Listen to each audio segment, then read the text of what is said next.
Yeah, look at that. You can see the butterflies flitting about, every blade of grass, the flowers there. Even just like the textures on all of the decaying architecture there, it all just looks so good. PlayStation Underground to be recording on location here. Super excited to be seeing Shadow of the Colossus. You can see already that this game just looks absolutely stunning. Such an upgrade from the PS2 version and the more recent PS3 version. Marco, I'd like to start by talking to you just about the project and kind of how far the company has come. What's it like now working on this massive overhaul, this new version rebuilt from the ground up for PS4? It's a great opportunity. We're finally, over the different projects we've done over the years, finally grown to the point where we can finally take a project of this kind of scope on and actually do it justice. So it's really great. Cool. And I should mention that we have our pal Russell here sitting on the floor next to us. He can't be seen on the camera, but sorry, Randall. Yeah, Randall is here. He's playing the game for us. He's piloting. Whatever you call me is fine, just don't call me Shirley. Don't call you Shirley. Look, I've had one day to get everybody's names straight. I'm working on it. Randall is here, and he's driving. He is the producer on the project, and I got that right? Yeah, oh yeah. Okay, great. Nailed it. So yeah, and we had some great chats earlier. He's going to carry us forward to victory with no deaths, no stumbles whatsoever. I'm going to make this game look absolutely perfect, Flawless which it already gameplay. does. Peter, I'd like to talk a little bit about the technical side, and I think that you're a good person to talk about that. This game is quite an upgrade from the original PS2 version of Shadow of the Colossus. How did we get from there to here? You know, I think it's been a lot of fun, and when we had the opportunity to remaster the original for the PS3, it was much more of just bringing up textures and resolutions on a few things. And we've gone to the point now where we are basically remaking every single asset in the game. You look at the geometry and the detail that we've added to the environments and the atmosphere. It's a completely re-envisioning. It's trying to stay true to the original remaster of the game. From character animations to the physics to the water simulations to the particle systems. Yeah, look at that. You can see the butterflies flitting about, every blade of grass, the flowers there. Even just like the textures on all of the decaying architecture there, it all just looks so good. See the waterfalls up there. Man, this looks incredible. So I think we're headed off to find one of the Colossi. Which one are we headed to right now? We're headed to Colossus 8. Colossus 8. So we're a ways. What's this? About halfway through the game now. Exactly. Yep. Cool. I will shamefully admit that I didn't make it this far when I played the game back on PS2. So I'm really looking forward to being able to experience this for myself and finally resolve one of my greatest gaming shames of never having finished Shadow of the Colossus. Well, we're glad to give you that opportunity. So we see Wander climbing these pillars here. I remember hearing that the controls have been updated here. Marco, can you tell us a little bit about that? Yeah, so we offer multiple control schemes. We offer the original control scheme for the original player, and that matches the PS2 and PS3 version. And we have a new one which we consider to be better suited to new players that have never played any of the original games before. It's more traditional button mappings. In addition to that, all of the modes also received additional improvements to behavior of mounting aggro. I mean, there are so many small details you could list. I mean, Peter, like, what do you think are some of the most obvious ones? Bow aiming. When you shine the sword on your light, making sure camera orientation and such are taken into consideration. Just minor touches and tweaks that the original didn't possess, but just makes the game feel a little more fluid as a player. There's a lot of animation improvements done to the player package too, to get rid of pops and harsh transitions between animation and motions. Yeah. How tempting was it to go in and further simplify the controls or add more modern niceties like being able to move around while aiming the bow and things like that? So Any of the changes you pretty much just listed would be changes that would dramatically affect the way the game played. Our intent was never to change the way the game played. We didn't want to affect the difficulty of the game. Ideas such as removing a grip meter or allowing you to aim move while aiming the bow, to us would have been, like, those were actually items specifically we discussed, but there were items that we discounted because they would just change the way you play the game too much. And we didn't want to affect original players of the game to that kind of degree. We wanted to maintain the original intent of the game. I think a great example is if you look at modern games these days, you can run and climb and grab onto walls and parkour with little thought, with just directional input on the joystick. One of the key aspects of this game is actually like holding R2 in order to hold and grip, and that sense of tension that brings. And to simplify and remove that would really lose an important essence of the original game. Yeah, absolutely. I mean, I'm sure that there are some out there who would call you blasphemers for changing the game at all, right? Where do you draw the line? It's pretty difficult. There's no way you can attempt a project of this scope and not make somebody unhappy. Sure. We're trying to do our best to minimize the people we do make unhappy by providing choices, like, for example, the classic mode for the controls. Well, I feel like this is going to make a lot of people very happy. Yes, I hope so, right? A lot of people seem to be happy about it already from what we've seen. The game was only just revealed at E3, I think it was, right? It was at E3, and yeah. we're already so close to seeing a final product here. Oof. It's okay, You got this. You got this. You're good. You're good. Oh man, I'm getting caught up in this Colossus battle. Oh my goodness. I love the way that the symbols on the Colossus light wander when he's on top of them. Yeah, it's the little touches. I mean, like the glowing legs themselves, they light up the environment too. Yeah, yeah. Oh wow. So that's the kind of stuff that you don't really like until you actually bring the game up on a PS4 and improve the quality of the graphics. A lot of those kind of details are things that just naturally are obvious that they're lacking. Sure. You play the game and it's like, man, it looks really weird that there's this bright glowing thing, but there's no light coming from it. Yeah. So there's a lot of small touches that were things we didn't actually originally even think about, that you had to actually get to the point of the game looking to this level to be able to even realize the things that were missing. Yeah, well, I think that was even the reveal trailer at E3. That was maybe the most goosebump inducing moment, was that final shot of the panning camera around with him lit by the symbol, and then that final stab, and then the cut to black. Oh man, I'm getting goosebumps just thinking about it. It's so good, I'm getting tingly.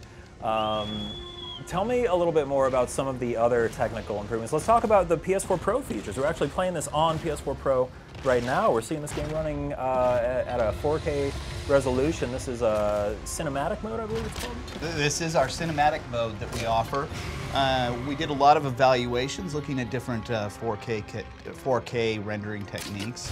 And we found that given the atmosphere of this game and the softness that the game's trying to bring in the mood, we implemented a 440p temporal alias.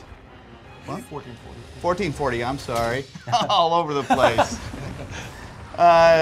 Temporal aliasing. Temporal aliasing, upsampling. And so that gives it a much nicer feel, and and really helps with the image quality at the end. Temporal aliasing. I feel like I heard that term thrown around when we were hearing about Ratchet and Clank. They used something similar, didn't they?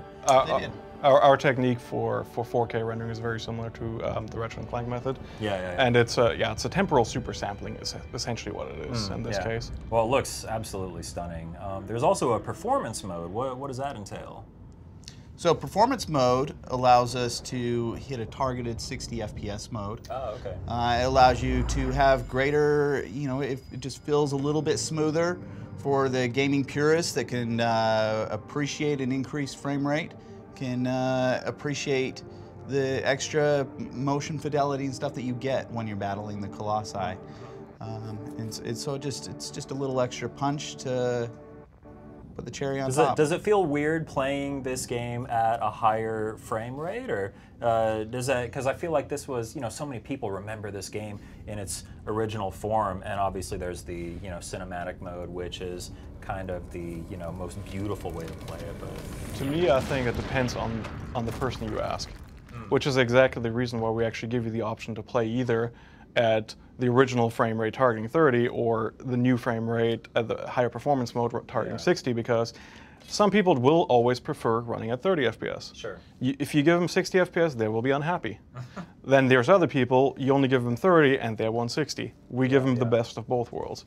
Like, we have other options in the game for the exact same reason, being able to adjust the intensity of motion blur. Some people like motion blur, some people don't. So we always try to give people the choice.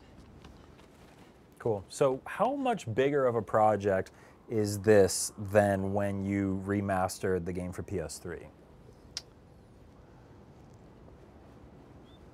Lots of thinking happening here. It's a completely different exponential scale. Yes.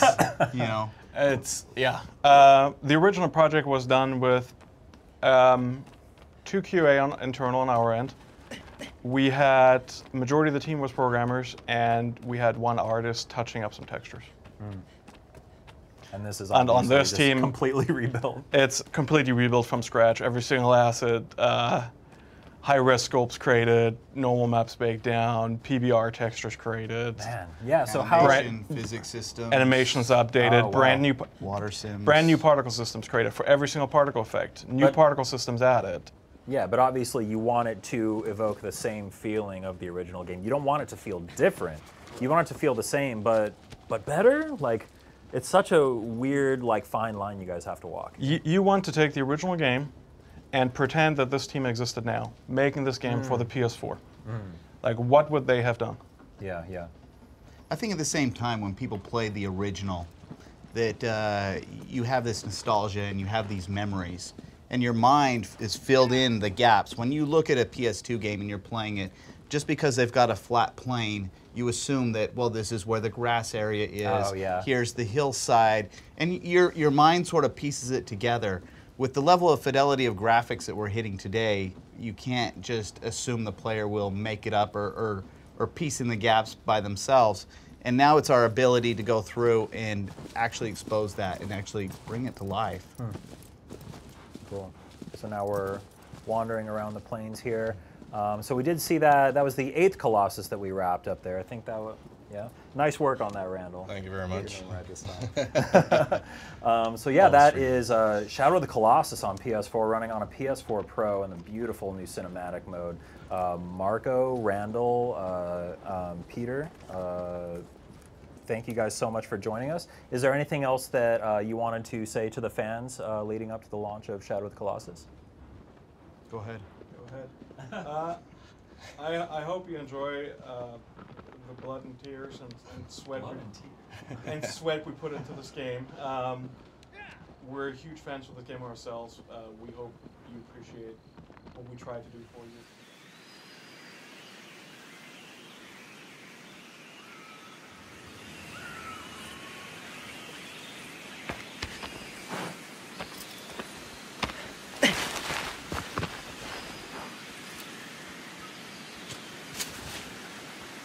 Abro.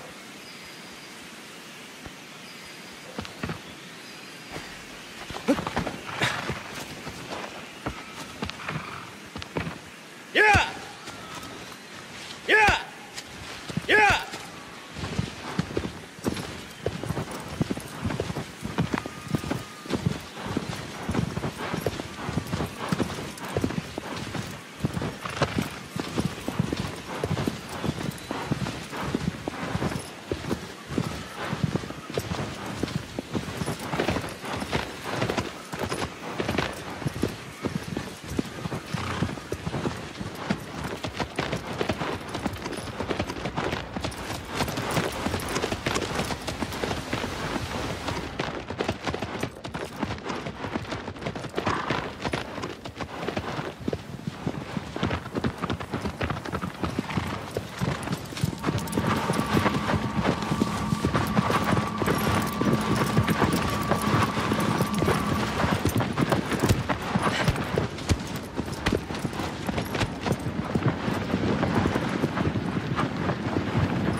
From the beginning, we knew that the PS4 Pro was going to be part of the development cycle of this game. We spent a lot of the end of the project tackling the solutions to make sure that the PS4 Pro experience was truly the ultimate experience for Shadow of the Colossus. One of the things that stood out was you have these great Colossus battles and encounters, but the frame rate was one that always suffered. And so we wanted to make sure from the very get-go that having a solid frame rate had to be at the top of our goals. Unique to the PS4 Pro version is a performance mode, which allows you to play at a much higher frame rate, targeting 60 FPS, and you have a choice of playing in a higher resolution mode, which gives you targeting a solid 30 FPS experience, but at higher resolution. And certain render features are slightly improved too for that kind of feature. Playing the game at a fluid frame rate is unbelievable. It's truly amazing. Like, you get a whole different sense of the world. The character moves more fluidly. The Colossi feel like they're really around you. I mean, the level of immersion that goes through your brain is so much greater.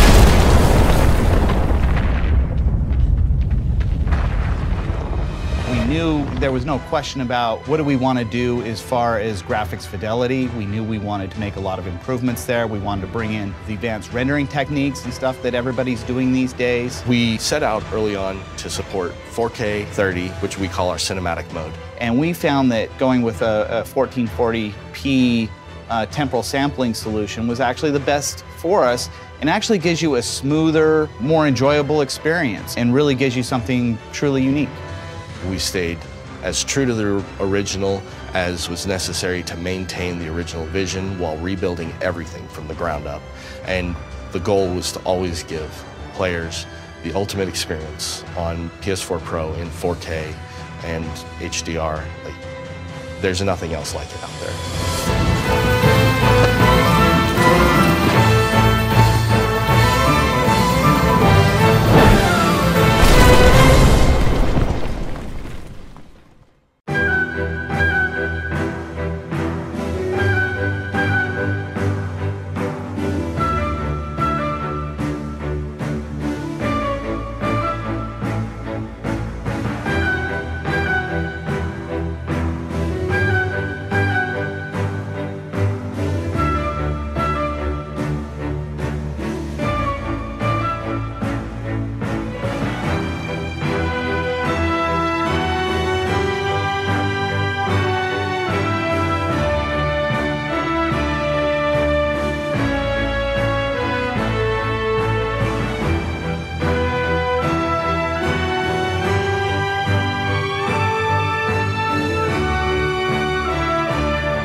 Hi, my name is Mark Skelton. I am the art director here at Bluepoint and was the art director on Shadow of the Colossus. My name is Mark Thrush. I'm co-founder and president of Bluepoint Games. And I'm Peter Dalton, the technical director here at Bluepoint Games, and here we're going to take a look at the very beginning of the game. So this opening shot, one of the things I wanted to do was make sure that moon kind of handed off to the bird. That was kind of a conscious choice of a handoff. I guess the bigger overall thing for this was we definitely wanted to encapsulate the original's kind of hero's journey and what he had to go through to get to the Forbidden Lands. I think some of the things that you're seeing here is, you know, a completely, you know, the environments are completely, the hillside completely remade from scratch, basically taking the original as a template and adding on top of it. Yeah, we worried a lot about, on the visual side, scale, like trying to get the scale of things correct so that you feel like when you're moving around you realize the vastness of what this environment that you're moving through. The other thing that you're seeing is everything's been reanimated from the original to improve the fidelity of the animations. Here's a good example where we added a decent amount of detail that was just not present in the original. Portions of the environment that they're just not technically capable of doing in the original game on the PS2, like having foliage move with the wind, leaves of tree moves realistically, Agor's footsteps will displace grass, same as Wanda. This was a fun shot, like going through all the detail, making sure that like the water ripples and we have rain. Yeah, this in the original was basically just Wanda riding along a flat plain with maybe a couple bushes here. What I like is you can start to see some of the lighting improvements and stuff that have, you know, really kicked this game off and get it going in the right direction. And this is the finally opening, going into the actual Forbidden Lands now.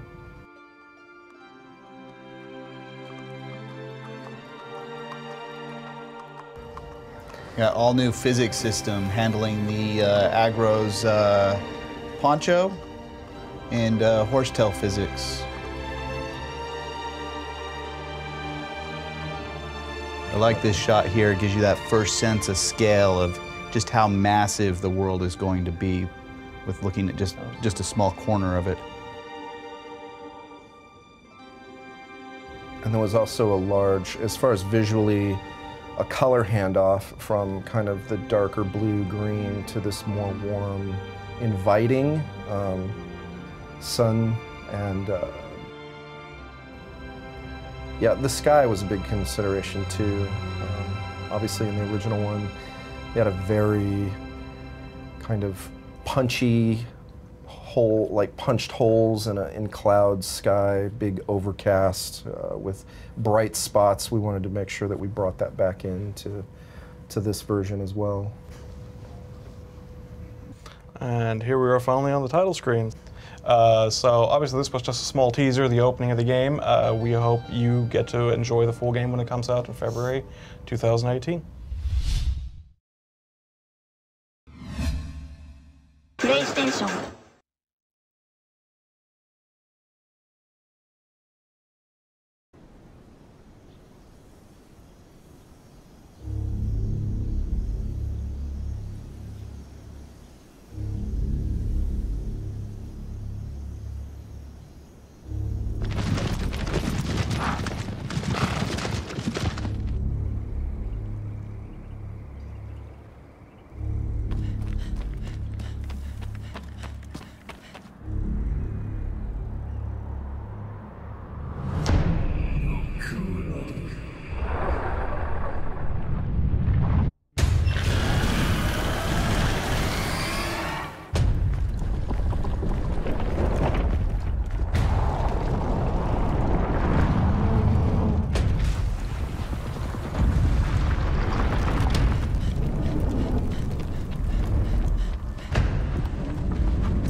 PlayStation